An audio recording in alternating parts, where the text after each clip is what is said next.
Isa, malas na araw sa inyo lahat ngayon mga kalapatids. Ngayong araw, ito, hindi na kinaya ng ibon natin mga kalapatids na si Kalawang Bird, yung pagsubok. Ayan, ang buhay. Ayan mga kalapatids. So, wala na si Kalawang natin. So, malungkot na balita to para sa ating lahat, lalo na sa akin kasi napamala sa akin yung ibon na to. So, kahapon, pinakain ko pa siya, okay pa siya mga kalapatids, laki pa niya kumain. Pero ngayon yung araw, dinatnan ko na ganito na siya. Ayan o. No? Kasi kahapon, napansin ko rin, medyo hihingal na siya. So, hindi ko na siya na-vlog kahapon. Pero ano pa kami kahapon, nakapag-training pa kami, no? So, ganun talaga. Hanggang dito na. Medyo nakita ko na rin na ganito yung kahinatnan niya. Pero try naman natin siyang gamutin. Kita yung ginagamot talaga natin siya. May nakabetrasin pa to sa sinusubo natin syringe. So ngayon, hayaan na natin siya makapagpahinga. So tatanggalin na natin siya dyan mga kalapatids. No, ito may katabi nga siyang dalawa dito. Kasi wala na akong slot dito sa cage ko. Ayan, kita nyo lahat. Puno mga kalapatids. Lahat may laman. Ito may laman din mga kalapatids. Puro kasi young bird yun. Hindi ko naman malagay dito. Dahil yung mga nandito matatanda, mabubugbog sila. Ano to eh, kulungan ng mga stock bird ko to na tapos na mag-breed. Lilipat sila dito after nilang magpares-pares. So ayun nga, medyo inalat ng konti yung ibon natin. So ganun pa man, at least hindi na siya nahihirapan. Hinihingal din siya kahapon eh, no? So si Keps na i-save natin ito. Hindi natin na-save mga kalapatids. So ililibing natin siya ngayon. Siguro napapakita sa inyo yung ano niya. Kasi medyo bawal din yung ganun eh, no? Sayang. So ito, punta natin ngayon yung papamigay kong kalapate na anak nga nila Poco sa kanilang Taiwan birds. Pure Taiwan yung pamimigay natin, di ba? Sayang. So ito nga pala, ito may mga ibang ibon tayo dito. May mga bagong lagay kasi dito kaya wala na silang space eh. Ito yung kala ko barako to mga kalapatids. Ayan o. Akala ko barako yung kalapati na to mga kalapatids. Yun pala hen mga kalapatids. Nagulat ako, pinares ko siya dun sa puti. Tapos nagitlog sila ng 4. So yun na yung sign na nagitlog ng 4. Ibig sabihin, hindi ito barako, babae pala siya. Yung speedbird natin na to. Sayang, kailangan ko pa naman ng barako speedbird. Ngayon natira na speedbird natin, puro hen naman. Kulang ako sa barako naman mga kalapatids. So ito, mayroon pa tayo dito. Ayan, may bagong palabas tayo. May isa tayo dito, Louis Chu. Ayan, ito nakasalang sa ending bird natin to mga kalapatids. Sa darating na Sabado, Louis Chu yan.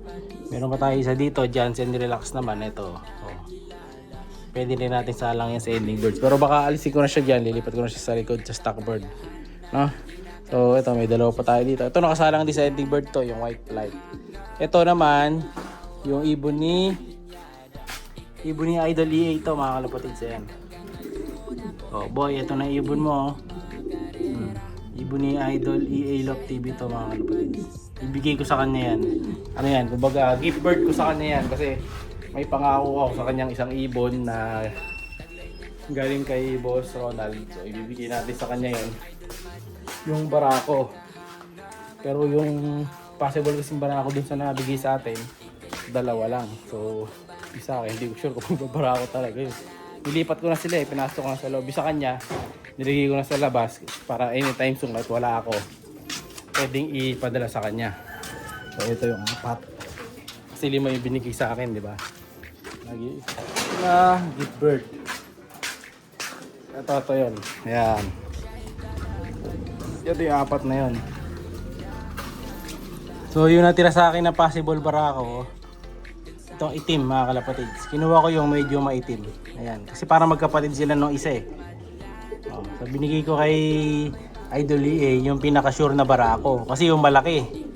So ito, alanganin pa ako. Di ko alam kung magkapatid talaga to. Di ko rin sure kung barako talaga tong black check. Pero sana magbarako siya, no? Kasi pagka hindi nagbarako to, wala tayong magiging barakong lahi ng Mariano. Ayan, galing kay Boss Ronald to mga kalapatids. Lahi ng mga niya to, ng mga champion bird niya. So yan yung mga bago nating kalapate. So may nawalan man tayo ng isang ibon. Ito, may pumalit naman sa atin ng mga bagong champion birds. Ayan. Binigyan ako ng 5 kalapate, no? Actually, naka ano yan, nakalaan talaga yan pang ano, pang OLR. Kaso kung ano nakuha natin, may mga 1 eye gold sila, saka may Bluetooth. So hindi siya makakapasa sa OLR. Pero ngayon, kung papasa ko to, siguro papasa na sila dahil na-recover na natin. Pero hindi ko nasasali kasi nga, medyo ano na to, na overage na, no? So saka nanghinayang na ako, hindi na natin sila sasakay. So gagawin ko na lang itong mga breeder na lang. Yan yung apat na yan, may apat na tayong bagong breeder. Yung kay Idol EA, ipapadala na lang natin.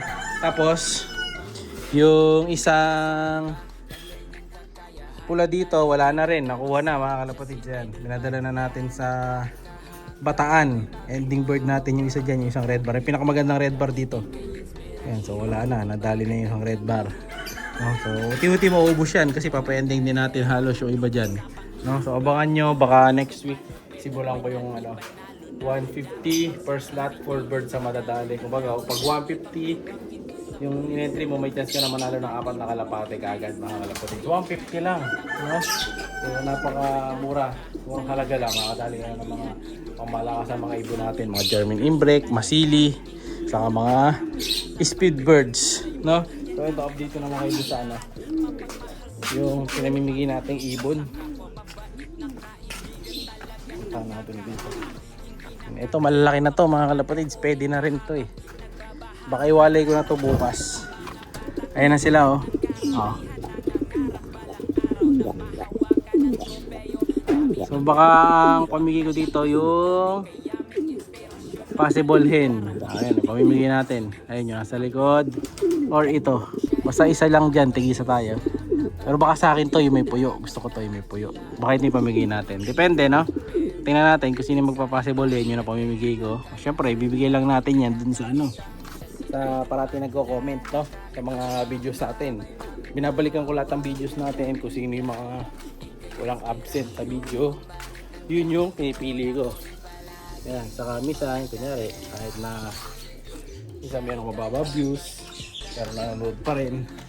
Ayun, walang kwenta yung video, nanonood pa rin. Mga ganun mga kalapatid. Yun yung pipiliin natin na mabigyan ng mga pangmalakasang young birds natin dito. Kaya pang hinihintay nyo, comment na Ending Birds Weekly. Meron din tayo ongoing yan. Last 2 years na ito. Meron pa tayong bago dito mga kalapatid. So, bagong young birds na naman to. Ayan o. Diba? Ang dami. Pili-pili na lang kayo dyan. Dami tayong available. Marami tayong na-breed. So magtapos na yung breeding season ng iba, so magpapalit na ako ng line-up. Gagamitin na natin yung mga ano natin, bagong breeder. Kaya kung hinihintay nyo, no? Comment parati para makatanggap, like, share, subscribe.